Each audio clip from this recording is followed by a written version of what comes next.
The man clenched his fist tightly using all his strength. It's not because it's cheap, but because it's 2 in the morning and the neighbor is still making noise. Eddie has been having a rough time lately, not getting any interviews with the wealthy people as planned.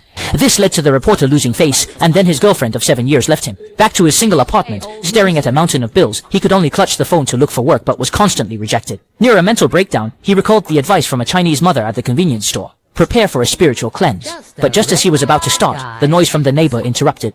Meanwhile, Dr. Taylor watched in horror as the scene unfolded. The man on the ground writhed in agony and soon died. From within his body, an unfamiliar organism crawled out. Derek called it a symbiont, requiring a suitable host to survive. Clearly, the man wasn't a good host. Derek was driven by a passion to explore outer space. Using rockets, he brought back these symbionts and began using them to find cures for cancer. But later, Derek seemed visibly dissatisfied. Meanwhile, Eddie went to the convenience store based on mobile information, saying there was important news. Eddie, desperate to escape his predicament, half under belief and half in doubt, went to the store and finally saw the sender, Dr. Taylor. Dr. Taylor simply explained that he was working for Derek. After hearing this, Eddie quickly fled like a startled bird, as his current situation was all Derek's fault. Eddie just wanted to get far away, but Taylor was clearly not willing to let go easily, telling Eddie that those so-called volunteers were poor people, who unknowingly signed volunteer agreements and were used as guinea pigs. Once full of righteous indignation, Eddie, now jaded by society's poisons, just wanted to leave all the messy affairs behind and aimlessly move away. Unconsciously, he arrived at his ex-girlfriend's place, just staring at the cat they once raised together when her voice came from behind him. Originally, Eddie was considering how to get back together with his girlfriend when another man stepped down from the bus. From the introduction by his girlfriend, Eddie found out that this man was her current boyfriend. Eddie could only maintain a polite facade and shook hands with him. Her current boyfriend graciously left first. Eddie finally expressed his feelings that had been pent up for 6 months, wishing to reconcile with his girlfriend. However, since she'd already started a new life, he could only choose to leave.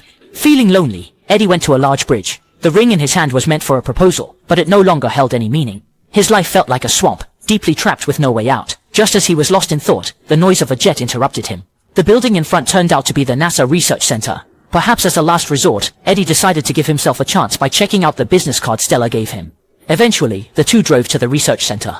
Seeing Stella, Eddie decided to let her go. After multiple confirmations, they went to the experiment floor. Stella introduced Eddie to the alien symbiote. After hearing it, Eddie thought it was a joke. Like a star.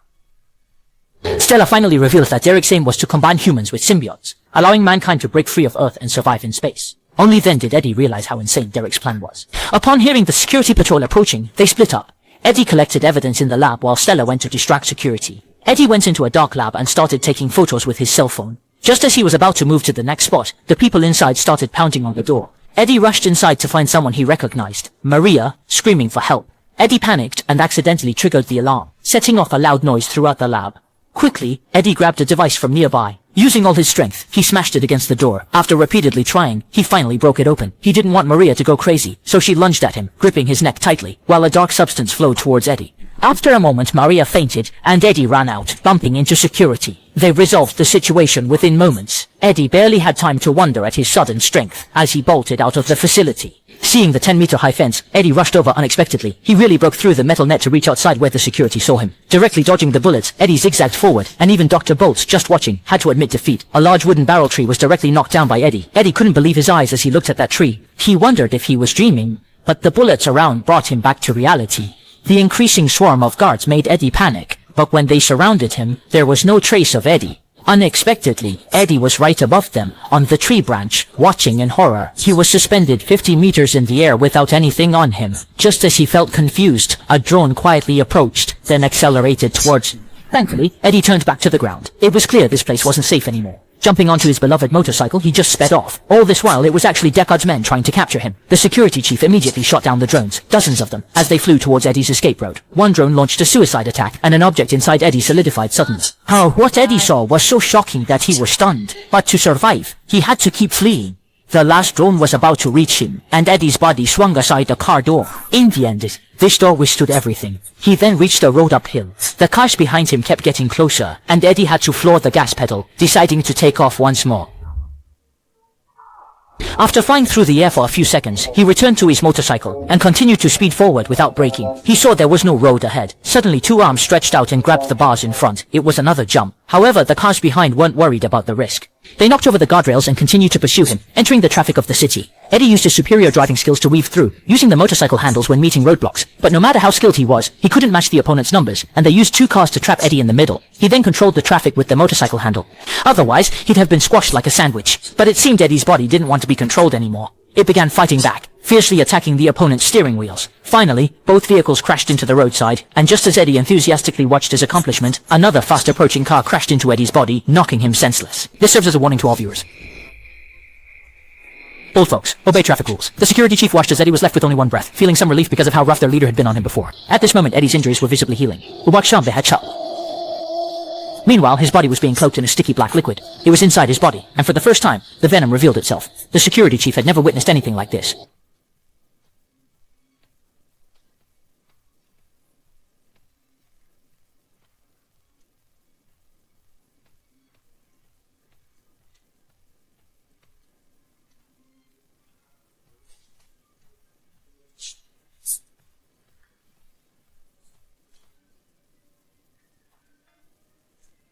But now everything's fine, and the story goes back to yesterday. Eddie, in order to find criminal evidence on the wealthy Drake, came to the lab with Dr. Dola. During the process of gathering evidence, Eddie got infected by a symbiote inside the lab, which Drake brought back from outer space. It's still in the experimental phase, and tonight was the first time seeing how powerful the symbiote is. While Eddie was thinking, the symbiote in his body suddenly appeared, telling Eddie he was the chosen host. At the same time, he needs to stop Drake's fire projectiles, so he needs Eddie's cooperation. Eddie had no choice but to agree. Elsewhere, another symbiote landed at the airport and now inhabits a little girl. The girl is searching for her target and soon arrives at Drake's lab. Drake sees the girl and thinks she's lost, not realizing she's there for him, directly latching onto her neck, with the symbiote crawling over. Eddie contacted his ex-girlfriend because she knows her current boyfriend, Danny, is a doctor, and he went to the hospital. Eddie told his ex-girlfriend there's an alien in his body. She was scared of the noise and fire, finally reaching the hospital. After explaining to Danny, he clearly hadn't seen this before, but cautiously prepared to send Eddie to the ICU. The toxin inside him was very urgent. He directly grabbed her neck, and the ex saw her boyfriend nearly faint. Thinking of Eddie's words, she quickly pressed the magnetic vibration button. The effects were immediate. Eddie released him and switched to reporting mode. As time passes, the toxins are vibrated out. Danny quickly shut the lab. People finally saw the symbiote, while Eddie began to lash out, vibrating continuously. Eddie kept mocking him, then turned and left, not wanting any more ties. Just before getting into the elevator, they encountered the bald guys and turned away. Then he was struck unconscious by a mysterious weapon. Inside the lab, two people were arguing about Eddie, unaware the symbiote had left. When they noticed it was gone, the symbiote had already attached to a little dog. Eddie's ex, who came looking, saw the dog. Meanwhile, big plans are waiting for the ex. Eddie was tied to a chair while the bald guy kept laughing, feeling a little spooky after being licked before. Luckily, Drake arrived to end it all. Drake just wanted to know where his symbiote is, but Eddie wouldn't tell him, leaving Drake losing patience. Turns out Drake has made a deal with another symbiote, and they're running towards the same goal. Eddie saw this but didn't say much, leaving Drake to give up and let Baldy handle it. Baldy took Eddie to a small forest. You know, most betrayals are due to too much talk, but Baldy lost patience. While sidekicks were silently taken out, Baldy was still listening to Eddie jabber and was eventually bitten by Venom, who now looked like a woman. It was the ex-girlfriend bringing Venom to save them. Venom finally revealed Drake's symbiote as Riot, the leader from their planet, with unmatched combat skills, but now they need to stop her from returning to her base. Turns out Danya had nothing to fear. He just ignored his girlfriend's pleas and left. This was when Derek came to check the rocket's firing progress. Chaos reached an agreement with him, preparing to launch the rocket and take everyone back to Earth.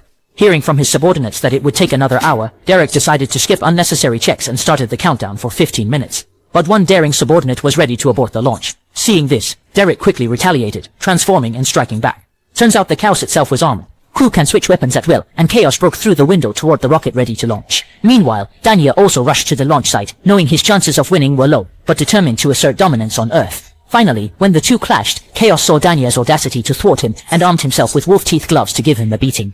Danya, despite his efforts, could only dodge and evade.